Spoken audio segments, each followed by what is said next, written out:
Shalom, selamat hari Minggu buat BPCC semua. Hari ini kita akan segera memulai ibadah kita. Bapak, Ibu, Saudara-saudari dapat mempersiapkan perjamuan kudus karena ini adalah minggu pertama. Tuhan Yesus memberkati.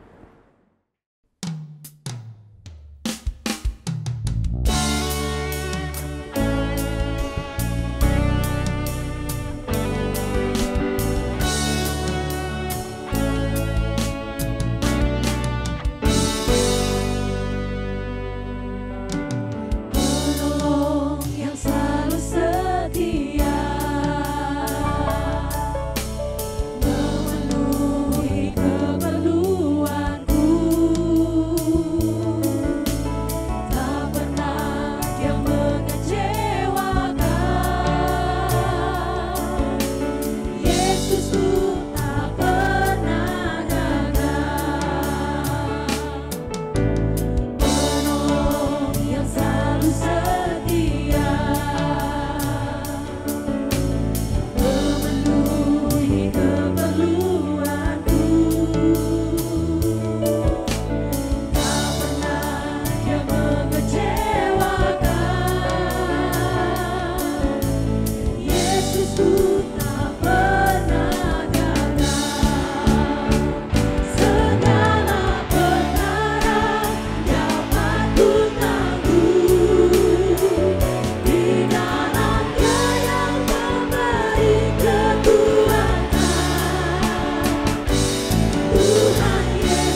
Shalom Bapak Ibu dan semua saudaraku dimanapun saudara berada yang mengikuti siaran ibadah online pada hari ini.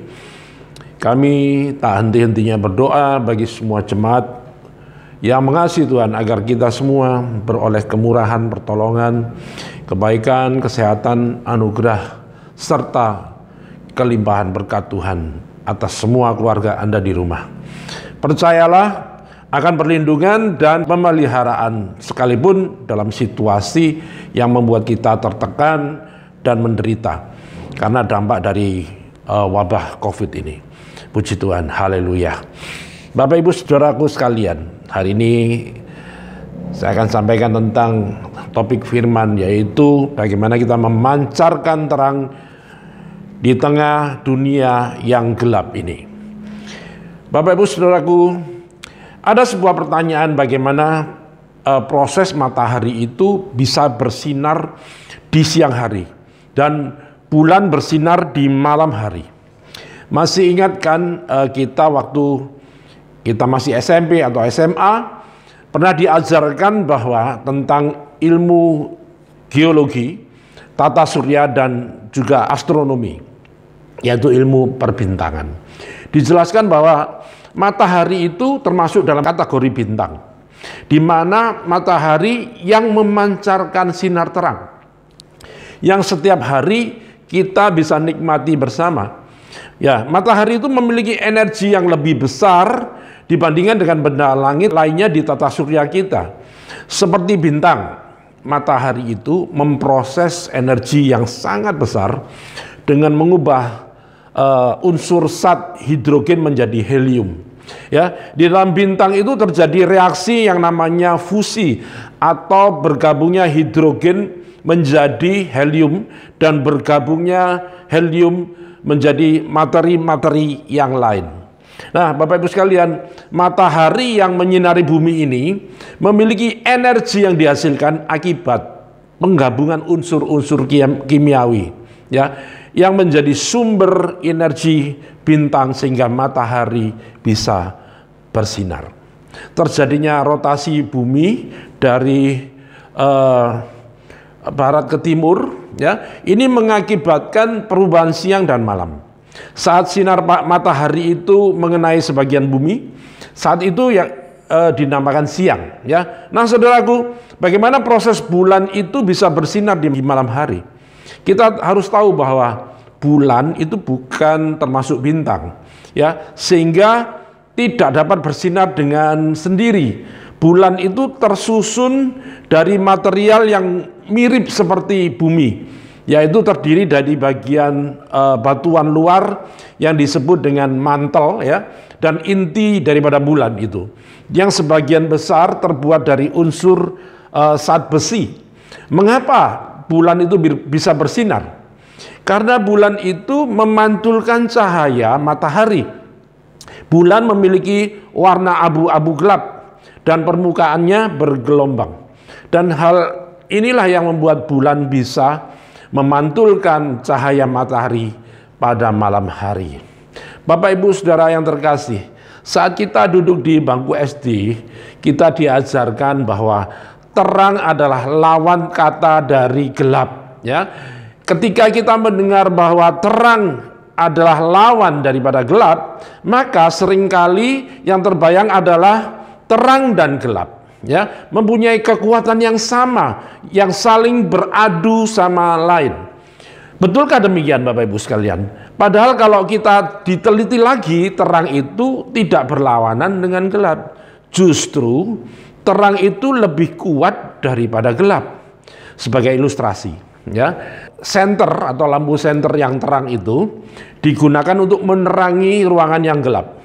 Dan tentu nggak ada senter gelap yang menggelapi yang terang, bukan? Ya, apakah ada yang pernah tahu bahwa ada senter gelap yang menggelapi terang? Ya, saya kira tidak demikian, ya. Jadi sudah jelas bahwa ketika ada terang, maka gelap itu otomatis menyingkir. Mengapa gelap? Karena tidak ada terang. Jadi terang itu lebih kuat daripada gelap. Demikian pula saudaraku, kedekatan saudara dan saya dengan sumber terang yang sesungguhnya yaitu Yesus Kristus, maka akan memantulkan cahaya terangnya. Ketika saudara dan saya berada jauh dari sumber terang, kita sedikit akan mendapatkan sinar terang. Tetapi semakin kita dekat dengan sumber terang, maka kita akan mendapatkan banyak sinar terang dan akan banyak cahaya yang bisa kita pantulkan. Yesus Kristus sudah datang membawa terang ke dalam dunia ini. Tetapi ada yang menolak dan membenci Dia, dan bahkan mereka membunuhnya. Harus diketahui bahwa firman Tuhan berkata, hukuman bagi mereka yang menolak Yesus adalah hidup dalam kegelapan kekal dan binasa kekal. Karena mereka lebih mencintai kegelapan daripada terang. Mari saya ajak saudara untuk membaca di dalam kitab Yohanes 8 ayat 12 berkata, Yesus berkata pula kepada orang banyak, katanya, Akulah terang dunia. Barang siapa mengikuti aku, ia tidak akan berjalan dalam kegelapan, melainkan ia akan mempunyai terang hidup. Bapak ibu saudara sekalian yang dikasihi oleh Tuhan, yang disebut kegelapan adalah karena di situ tidak ada terang. Jadi kita bisa menggelapkan ruangan dengan mematikan lampu, tetapi kita tidak bisa menggelapkan ruangan kalau lampu yang masih menyala masih ada dalam ruangan itu. Kita tidak bisa menggelapkan ruangan dengan mematikan kegelapan. Jadi kita cuma bisa menggelapkan ruangan dengan mematikan terang. Paham ya? Perhatikanlah hal ini saudaraku sekalian. Yesus itu datang ke dunia sebagai terang. Dia adalah terang itu sendiri. Tetapi manusia membenci terang Kristus. Mereka lebih suka cara hidup setan daripada cara hidup Yesus. Menerima setan berarti menerima kegelapan, dan bagi mereka yang mengikuti setan akan mengalami kegelapan untuk selamanya. Karena di sana sumber cahaya yaitu Tuhan Yesus sudah tidak ada lagi.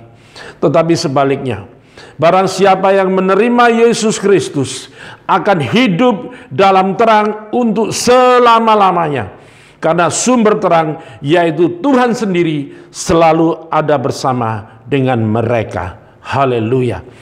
Saya ajak saudara membaca lagi di dalam 1 Yohanes 1 ayat 5 sampai yang ke-7 berkata, dan inilah berita yang telah kami dengar dari Dia dan yang kami sampaikan kepada kamu.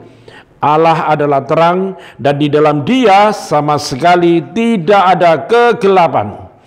Jika kita katakan bahwa kita beroleh persekutuan dengan Dia, namun kita hidup di dalam kegelapan, kita berdusta dan kita tidak melakukan kebenaran.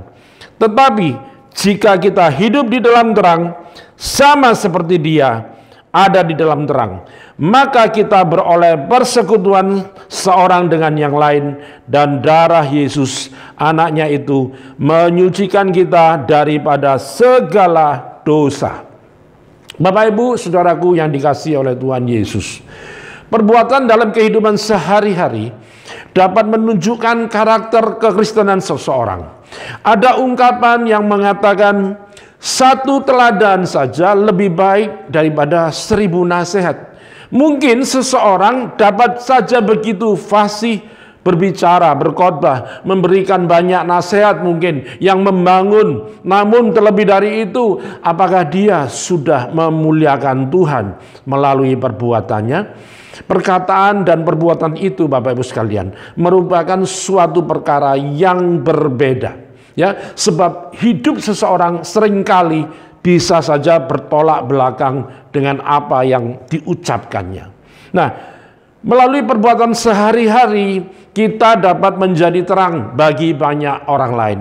Saudara, ketika kita berada di dalam keluarga, di sekolah, di kantor, di tempat bekerja, di tempat komunitas di mana kita bisa berjumpa dengan orang-orang sekitar kita, sudahkah pribadi Yesus menjadi cermin kehidupan kita?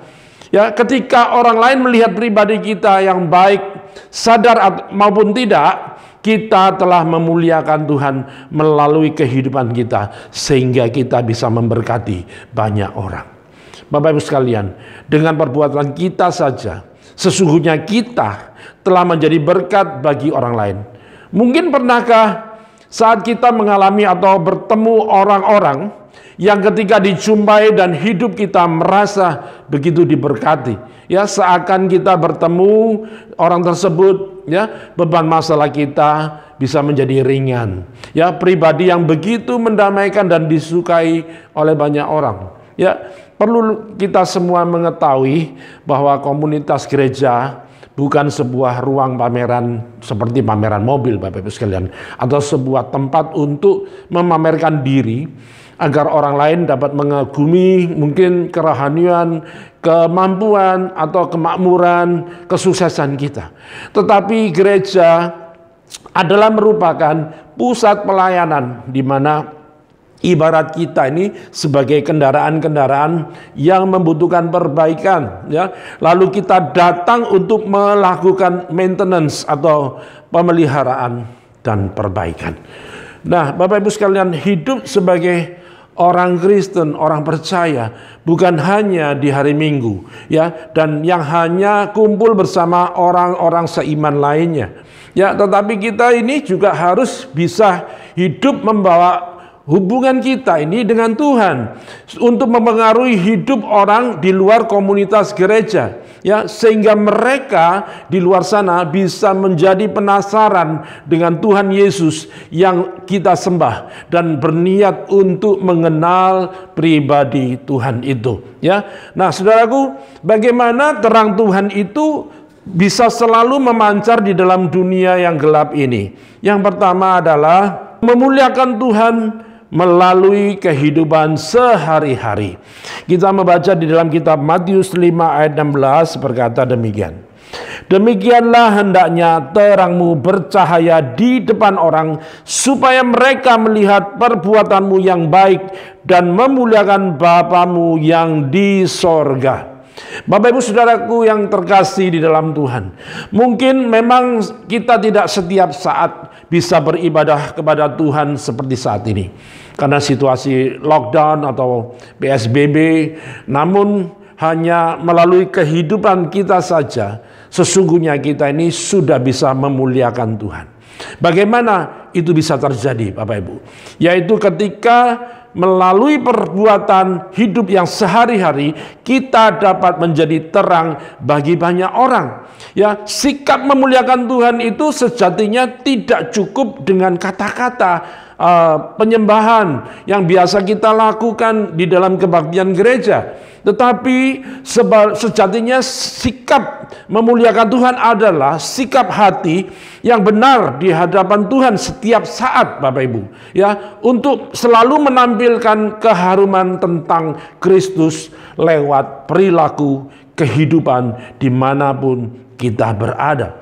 Itulah sikap memuliakan Tuhan yang benar dan yang berkenan. Ya, sesungguhnya inilah sikap meninggikan dan memuliakan Tuhan yang benar. Ya, jadi memuliakan Tuhan dalam kehidupan kekristenan bukanlah dengan musik atau dengan syair lagu saja, tetapi sikap hati kita dan tindakan setiap hari yang selalu dapat memainkan irama penyembahan yang benar. Ya, yang selalu juga menampilkan perilaku kehidupan seperti Kristus telah hidup. Ya, tujuan hidup orang percaya adalah yaitu memuliakan Tuhan di segala aspek kehidupan. Hidup yang memuliakan Tuhan adalah hidup yang selalu menjadi berkat, kesaksian dan juga teladan. Ya, inilah suatu kehidupan yang berkualitas. Kehidupan yang di atas rata-rata, ya, bukan hidup yang biasa-biasa saja, bukan hidup yang terbawa oleh arus dunia ini, ya, Bapak Ibu sekalian. Yang kedua, bagaimana kita bisa memancarkan terang Tuhan di tengah dunia yang gelap ini adalah dengan memuliakan Tuhan melalui keteladanan hidup, Bapak Ibu sekalian. Kita membaca ayat firman Tuhan di dalam 1 Timotius 4 ayat yang ke-12 berkata, jangan seorang pun menganggap engkau rendah karena engkau muda. jadilah teladan bagi orang-orang percaya dalam perkataanmu, dalam tingkah lakumu, dalam kasihmu, dalam kesetiaanmu, dan dalam kesucianmu. Bapak Ibu Saudaraku yang terkasih, pengertian mengenai teladan ini menurut pendapat umum ya berarti sesuatu yang patut ditiru atau baik untuk dicontoh ya, baik dalam perkataan, kelakuan, sifat maupun perbuatan ya. Keteladanan artinya sesuatu yang dapat ditiru atau dicontoh ya. Dalam perbincangan sehari-hari kita mungkin sudah mendengar ungkapan yang mengatakan tadi bahwa satu keteladanan itu lebih baik dan bermakna daripada sejuta nasihat atau perkataan ya. Suatu teladan yang baik dalam perkataan, kelakuan, sifat maupun perbuatan yang dapat ditiru atau dicontoh akan lebih berarti atau bermakna daripada beragam nasihat yang tidak dapat dilihat atau yang tidak jelas. Bapak Ibu sekalian ya, seorang teladan artinya sosok yang patut ditiru atau dijadikan panutan oleh orang lain ya, menjadi role model. Dunia akan selalu butuh dan juga haus akan keteladanan untuk dijadikan pelajaran berharga agar lebih baik lagi ke depannya. Ya, dalam sejarah dunia kita menemukan banyak teladan. Dalam Alkitab pun kita bisa menemukan banyak keteladanan ini. Ya, pertanyaannya, ada berapa banyak sosok yang layak untuk diteladani di hari-hari ini? Ya, satu lagi, apakah kita sudah siap dan sanggup menjadi teladan? Ada banyak orang yang menolak dengan berbagai macam alasan. Mengapa harus saya? Bisa nggak orang lain? Orang lain saja yang bisa diteladani, bukan saya. Ya, kita tidak perlu sibuk untuk itu. Hal ini menjadi buah pemikiran banyak orang. Ya, dan itu pun bukanlah sesuatu yang dianjurkan untuk menjadi pola pikir bagi orang percaya. Ya, saudaraku yang terkasih di dalam Tuhan, kita ini bisa melihat di sini bahwa proses pemindahan atau melakukan transformasi ilmu ya dan memberi pengajaran secara teoritis itu tidaklah cukup ya. Kita semua harus mampu untuk melanjutkan sampai kita ini bisa mencontohkan apa yang bisa kita ajarkan melalui perbuatan nyata dalam kehidupan sehari-hari. Ya, tidak hanya teori, tetapi harus disertai dengan proses. Jika kita hanya pintar mengajarkan tetapi tidak pernah melakukannya atau membuktikannya lewat hidup kita sendiri, itu artinya semua hanyalah teori kosong dan bohong belaka. Ya, Yesus itu merupakan contoh yang paling sempurna akan hal ini. Yesus mengajarkan tentang kasih dengan standar yang sungguh jauh dari apa yang dipandang oleh dunia ini. Tetapi lihatlah bahwa Yesus itu tidak berhenti sampai pada pengajaran saja, melainkan menunjukkan lewat sikap hidupnya secara nyata.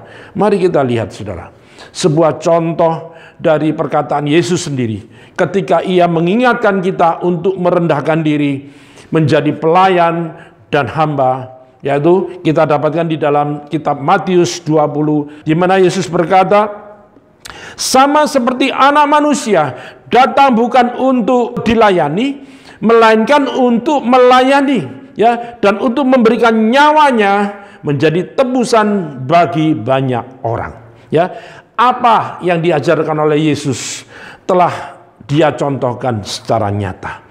Lalu di waktu yang berbeda Yesus berkata, inilah perintahku, yaitu supaya kamu saling mengasihi seperti aku telah mengasihi kamu. Ya, Yesus mengasihi kita sebegitu rupa sehingga dia rela memberikan nyawanya untuk menebus kita semua. Ya, tidak ada kasih yang lebih besar daripada kasih seorang yang memberikan nyawanya untuk sahabat-sahabatnya. Ya, dan Yesus pun telah membuktikan secara langsung Dan inilah yang disebut sebuah keteladanan yang sejati. Ya, ini baru 2 contoh dari banyak pesan Tuhan Yesus yang tidak berhenti hanya pada perkataan saja, melainkan apa saudara? Disertai pula dengan bukti yang nyata.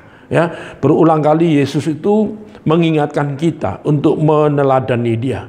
Itu artinya sangat penting bagi kita untuk menganggap serius hal ini. Ya, Bapak Ibu Saudaraku, semua yang dikasihi oleh Tuhan Yesus, sesungguhnya masalah menjadi teladan tidak hanya urusan orang-orang tua atau dewasa, ya, tetapi harus juga bisa diaplikasikan di usia muda. Ya, perbuatan baik dalam ayat yang kita baca tadi, ya, digambarkan oleh Paulus, yaitu dengan menjaga perkataan, menjaga tingkah laku, terus mengasihi, berlaku setia, dan hidup yang berkenan kepada Tuhan. Nah, lebih jauh lagi, Yesus pun mengingatkan kepada kita agar menjadi teladan bagi banyak orang, di mana nama Tuhan dapat dipermuliakan. Terang Tuhan yang ada di dalam diri kita hendaklah bisa dipancarkan hingga bercahaya bagi banyak orang. Maka ayat firman Tuhan yang berkata, demikianlah hendaknya terangmu bercahaya di depan orang, ya, supaya mereka melihat perbuatanmu yang baik dan memuliakan Bapamu yang di sorga. Ya, Matius 5 ayat yang ke-16. Ya, ini pun bentuk gambaran daripada bentuk keteladanan. Ya, untuk menjadi sosok teladan itu memang tidak gampang, Bapak Ibu sekalian. Ya, tetapi itu adalah sesuatu yang wajib untuk bisa kita lakukan. Ingat bahwa banyak orang memperhatikan tingkah laku kita sebagai orang percaya. Jangan sampai kita tidak menjadi terang dan garam, tetapi malah menjadi batu sandungan. Ya, panggilan untuk menjadi teladan itu sudah diberikan. Maukah saudara dan saya untuk mentaatinya? Menjadi teladan itu sejak usia muda. Itulah gambaran orang percaya yang diinginkan oleh Tuhan. Ya, saya mengajak saudara semua untuk memancarkan sinar terang Tuhan ke dalam dunia yang gelap ini.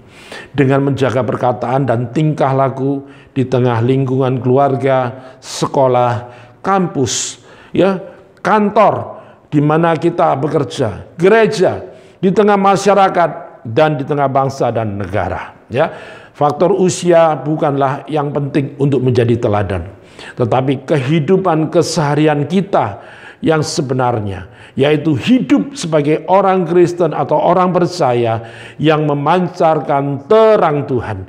Itulah yang akan disorot dan dilihat oleh banyak orang. Puji Tuhan. Yang ketiga, bagaimana hidup kita bisa memancarkan terang Tuhan di tengah dunia yang gelap ini adalah memuliakan Tuhan melalui perubahan karakter kehidupan kita. Ya, saya ajak saudara membaca di dalam kitab Yehezkiel 11 ayat 19. Aku akan memberikan mereka hati yang lain dan roh yang baru di dalam batin mereka. Juga aku akan menjauhkan dari tubuh mereka hati yang keras dan memberikan mereka hati yang taat. Ya, Yehezkiel 36 ayat 26 hampir sama, cuman yang tadi adalah jamak kepada mereka, tetapi Tuhan bicara kepada pribadi, ya, kamu akan kuberikan hati yang baru dan roh yang baru di dalam batinmu, dan aku akan menjauhkan dari tubuhmu hati yang keras dan kuberikan kepadamu hati yang taat. Ya, Bapak Ibu Saudaraku semua yang dikasihi Tuhan Yesus, karakter itu memegang peranan penting dalam seluruh aspek hidup ini.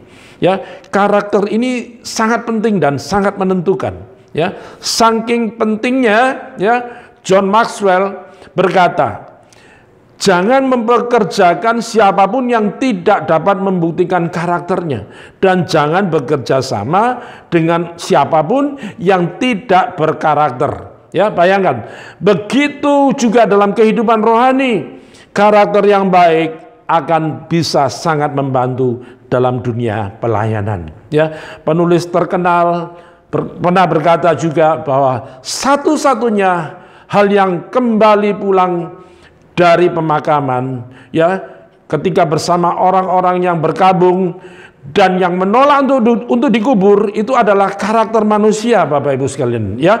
Karakter seseorang manusia itu hidup lebih lama daripada tubuh jasmani yang sudah terkubur di dalam tanah. Ya, karakter itu tidak pernah akan bisa dikubur. Ya, ada 3 kategori orang yang berhubungan dengan karakter. Yang pertama adalah orang yang berkarakter buruk, ya, jelek, karakternya jahat. Yang kedua adalah ada yang berkarakter baik, yang indah, yang mulia, ya, yang agung. Ya.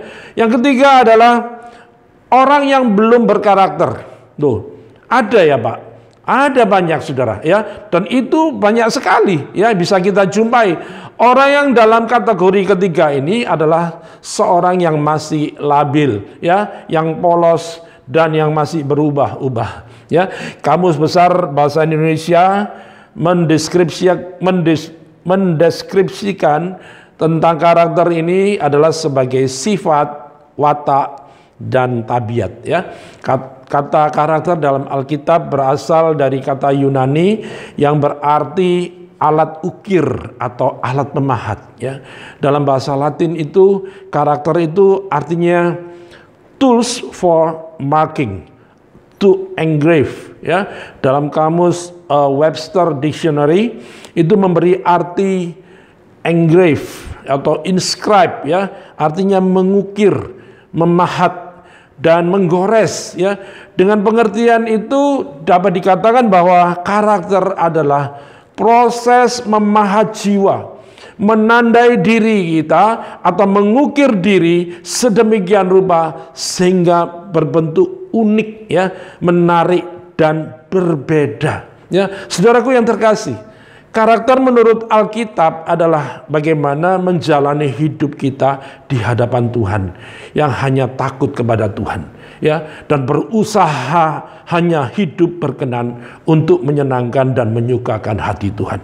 Tidak peduli bagaimana perasaan kita ataupun yang mungkin akan dikatakan ataupun dilakukan oleh orang lain, ya.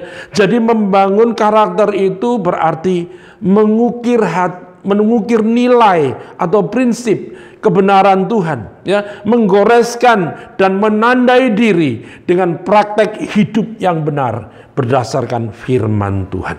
Secara sederhana karakter itu adalah yaitu melakukan apa yang benar karena hal itu benar.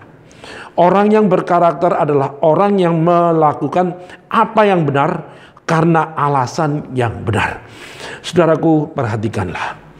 Pembentukan karakter atau ketaatan hidup yang berkenan itu merupakan proses seumur hidup, ya. Jangan berhenti dan jangan menyerah. Karena Tuhan Yesus pun tidak pernah menyerah untuk mengasihi dan membentuk saudara dan saya, ya. Sebagai umat Tuhan, kita tidak bisa berhenti pada status slogan kekristenan saja, ya, tetapi harus lebih daripada itu, ya. Kita semua harus memasuki tahap-tahap di mana harus memancarkan kasih Kristus melalui perubahan karakter, yaitu hidup yang berkenan, ya. Sebagai orang percaya, kita seharusnya memancarkan jati diri kita sebagai orang-orang yang telah menanggalkan karakter duniawi, ya. Sebab saat kita sudah menjadi pengikut Kristus, yaitu mengikuti jejak langkah Tuhan, kita seharusnya sudah mencerminkan suatu ciri khas, yaitu yang membedakan kita dengan dunia ini. Saat kita sudah menjadi anak Tuhan atau orang percaya, maka orang-orang tidak lagi hanya melihat siapa kita, tetapi mereka melihat hidup kita sebagai pantulan cermin dari karakter Tuhan Yesus yang hidup di dalam kehidupan saudara dan saya, ya. Saudaraku semuanya, ketahuilah, karakter itu tidak otomatis ada dalam diri seseorang, tetapi sesuai dengan definisinya dan sesuai dengan keterangan Alkitab, karakter itu dibentuk, ya, dibentuk.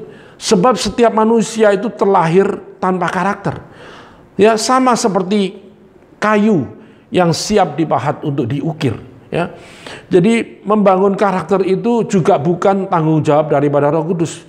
Transformasi karakter itu bukanlah sesuatu yang didatangkan dari luar, melainkan suatu respon yang dihasilkan dari dalam. Ya, peran Roh Kudus itu menunjukkan dan menuntun kita kepada kehendak Tuhan dan kebenarannya. Ya, apa yang baik dan yang sempurna yang berkenan kepada Tuhan. Dan peran Roh Kudus itu pun memberikan kita kekuatan untuk mentaatinya.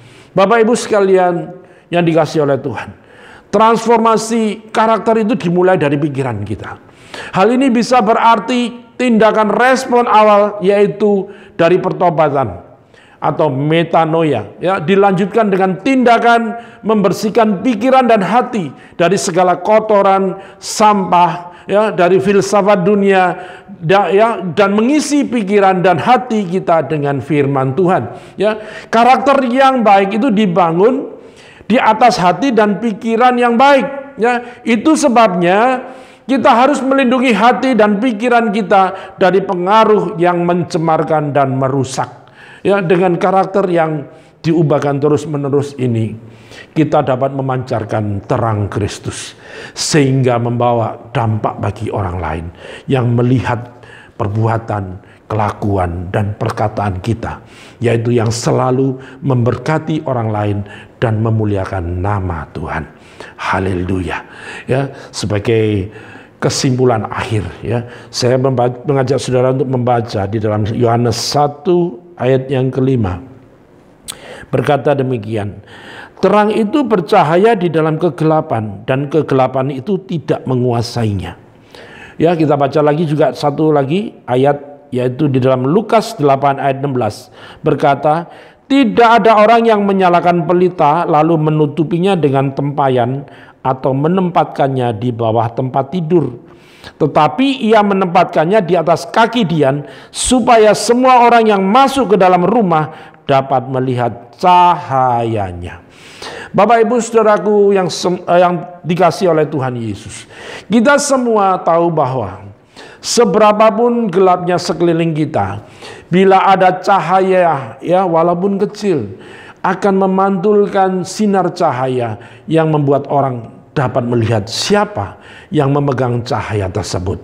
Ya, Kristus adalah terang, dan setiap orang yang mengaku bahwa ia mengikut Kristus harusnya mempunyai terang Kristus.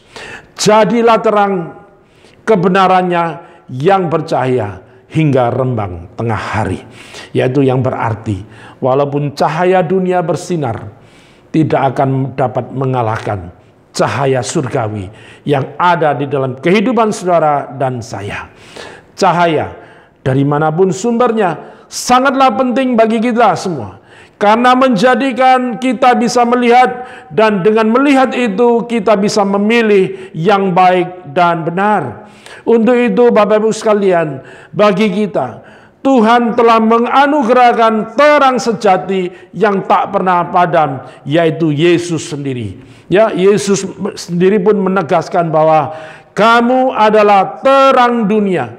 Maka dari itu Bapak Ibu sekalian, kita semua dipanggil untuk selalu memelihara terang hidup yang dianugerahkan kepada kita untuk memancarkan berbagai rupa pengharapan, penghiburan, peneguhan, ya, kekuatan, dan berbagai macam bentuk solidaritas serta pertolongan kepada sesama kita yang membutuhkannya. Jadilah terang dan garam, ya, jadilah terang dan garam dunia yang selalu memberkati orang lain. Kiranya Roh Kudus menolong dan memberkati kita semua. Haleluya. Amin. Tuhan Yesus memberkati. Kita berdoa bersama-sama. Bapa di dalam surga, di dalam nama Tuhan Yesus, terima kasih buat renungan siang hari ini. Kami berterima kasih Tuhan kalau Tuhan menunjukkan kepada kami supaya hidup kami boleh memancarkan sinar terang kemuliaan Tuhan untuk dunia yang semakin gelap ini. Pakai hidup kami Tuhan untuk menjadi alat kemuliaan-Mu, menjadi berkat bagi banyak orang melalui hidup kami hidup kami, perkataan kami, perbuatan kami. Terima kasih Tuhan, Engkau yang melengkapi dan mengajar kami terus. Kami menerima segala sesuatu yang datang daripadamu Tuhan.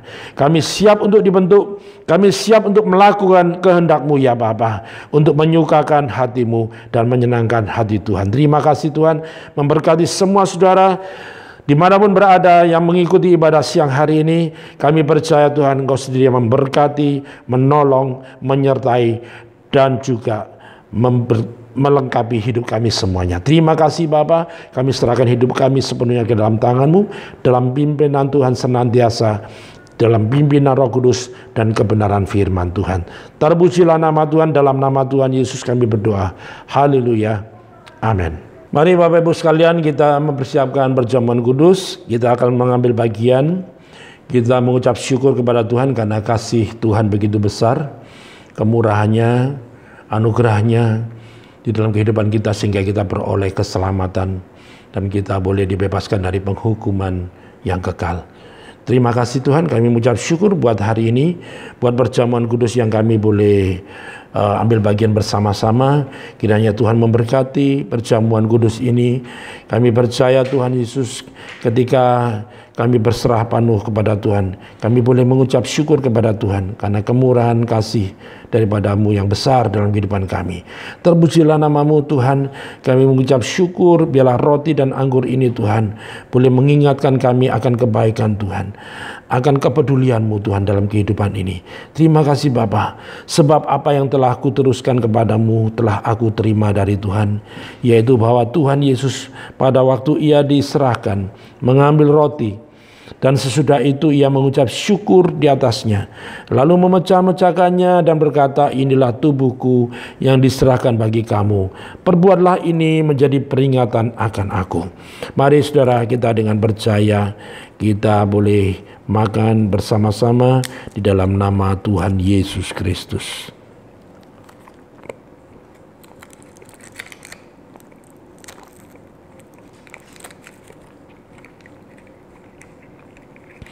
Mari angkat cawan di hadapan Tuhan. Terima kasih Tuhan buat cawan anggur yang tercurah bagi kami Tuhan.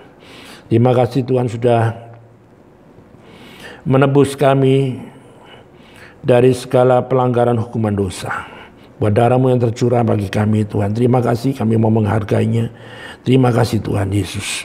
Demikian juga Ia mengambil cawan sesudah makan lalu berkata, cawan ini adalah perjanjian baru yang dimeteraikan oleh darahku. Perbuatlah ini setiap kali kamu meminumnya dan menjadi peringatan akan aku. Sebab setiap kali kamu makan roti dan minum cawan ini, kamu memberitakan kematian Tuhan sampai Ia datang kembali. Mari bersama-sama di dalam nama Tuhan Yesus kita minum bersama. Terima kasih Bapa, kami mengucap syukur buat persekutuan pada siang hari ini. Terima kasih atas kebaikan, kemurahan, anugerah, berkat-Mu Tuhan. Memberkati semua saudara di rumah, dimanapun berada, yang boleh mengikuti ibadah online pada siang hari ini. Terpujilah nama Tuhan, dalam nama Tuhan Yesus kami berdoa.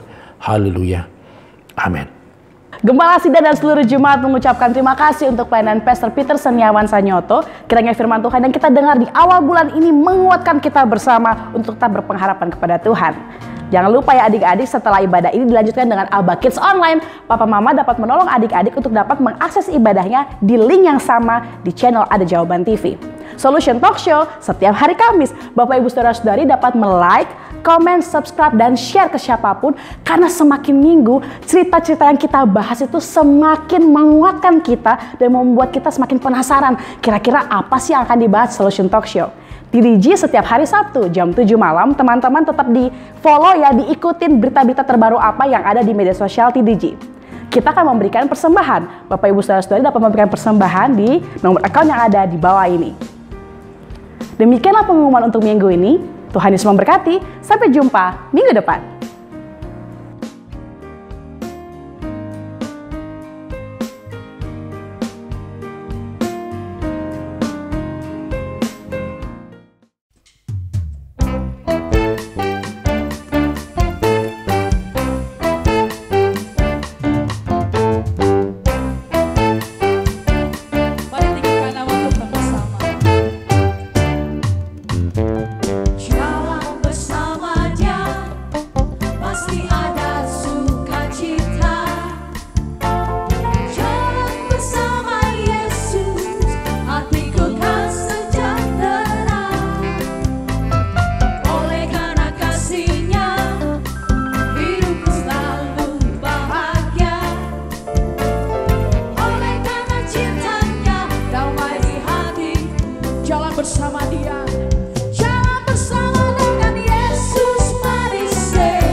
hidup di dalam Tuhan Yesus manis, selalu manis bersama Dia,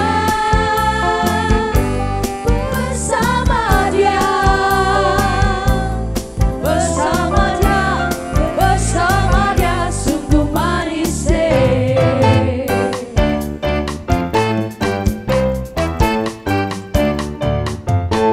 Jalan bersama Dia pasti ada sukacita.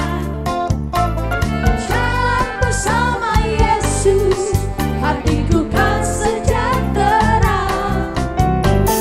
Oleh karena kasih-Nya, hidupku selalu bahagia. Oleh karena cintanya, damai di hati. Mari berjalan bersama Yesus manis. Jalan bersama dengan Yesus manis, selalu manis. Hidup di dalam Tuhan Yesus manis, selalu manis. Bersama Dia, bersama Dia, bersama Dia, bersama Dia, sungguh manis. Mari berjalan bersama Yesus manis. Jalan bersama dengan Yesus manis, selalu manis. Hidup di dalam Tuhan Yesus manis, selalu manis, selalu manis. Bersama Dia, bersama Dia, bersama Dia, bersama Dia, sungguh manis. Bersama Dia, bersama Dia, bersama Dia, bersama Dia, bersama Dia. Sekali lagi katakan bersama Dia, bersama Dia,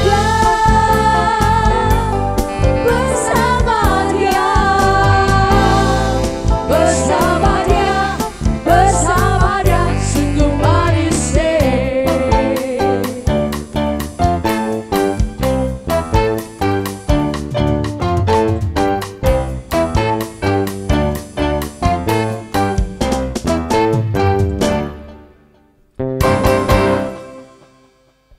Bapak Ibu Saudaraku sekalian, dimanapun Anda berada, mari kita boleh mengakhiri ibadah online siang hari ini. Kita berdoa bersama-sama, kita memohon berkat anugerah Tuhan. Bapa di dalam surga, dalam nama Tuhan Yesus kami mengucap syukur pada siang hari ini Tuhan. Tuhan sudah menolong kami, menyertai kami dalam setiap aspek kehidupan kami. Dimanapun kami berada bersama dengan keluarga, kami berada dalam perlindungan Tuhan yang sempurna. Kami dijauhkan dari segala yang jahat, dari mara bahaya dan celaka. Perlindungan Tuhan atas kehidupan kami percaya Tuhan memberkati, Tuhan menyertai, dan kami tidak pernah ditinggalkan oleh-Mu. Terima kasih Bapa buat janji firman-Mu, Engkau selalu ada bersama dengan kami. Tuhan memberkati engkau dan melindungi engkau. Tuhan menyinari engkau dengan wajah-Nya dan memberi engkau kasih karunia. Tuhan menghadapkan wajah-Nya kepadamu dan memberi engkau damai sejahtera. Diberkati engkau di kota, diberkati engkau di ladang, diberkati buah kandunganmu, hasil bumi, hasil ternakmu, diberkati bakulmu dan tempat adonanmu. Diberkati engkau pada waktu masuk, diberkati engkau pada waktu keluar. Tuhan memerintahkan berkat atasmu dalam lumbungmu, dalam segala usahamu, memberkati engkau di negeri yang diberikan kepadamu oleh Tuhan. Tuhan menetapkan engkau menjadi umat-Nya yang kudus, seperti yang dijanjikannya dengan sumpah kepadamu, jika engkau berpegang pada perintah Tuhan dan hidup menurut jalan yang ditunjukkannya.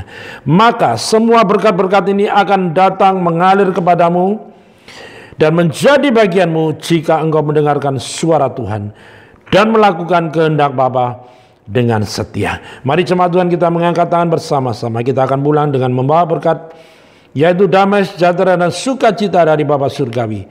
Kasih, kemurahan, kebaikan, dan anugerah dari Tuhan Yesus di dalam persekutuan oleh kuasa Roh Kudus menyertai kita semua mulai hari ini sampai selama-lamanya. Di dalam nama Tuhan Yesus Kristus, semua yang percaya boleh berkata haleluya. Amin. Tuhan Yesus memberkati semua saudara. Selamat hari Minggu. Selamat beraktivitas bersama dengan keluarga. God bless you all.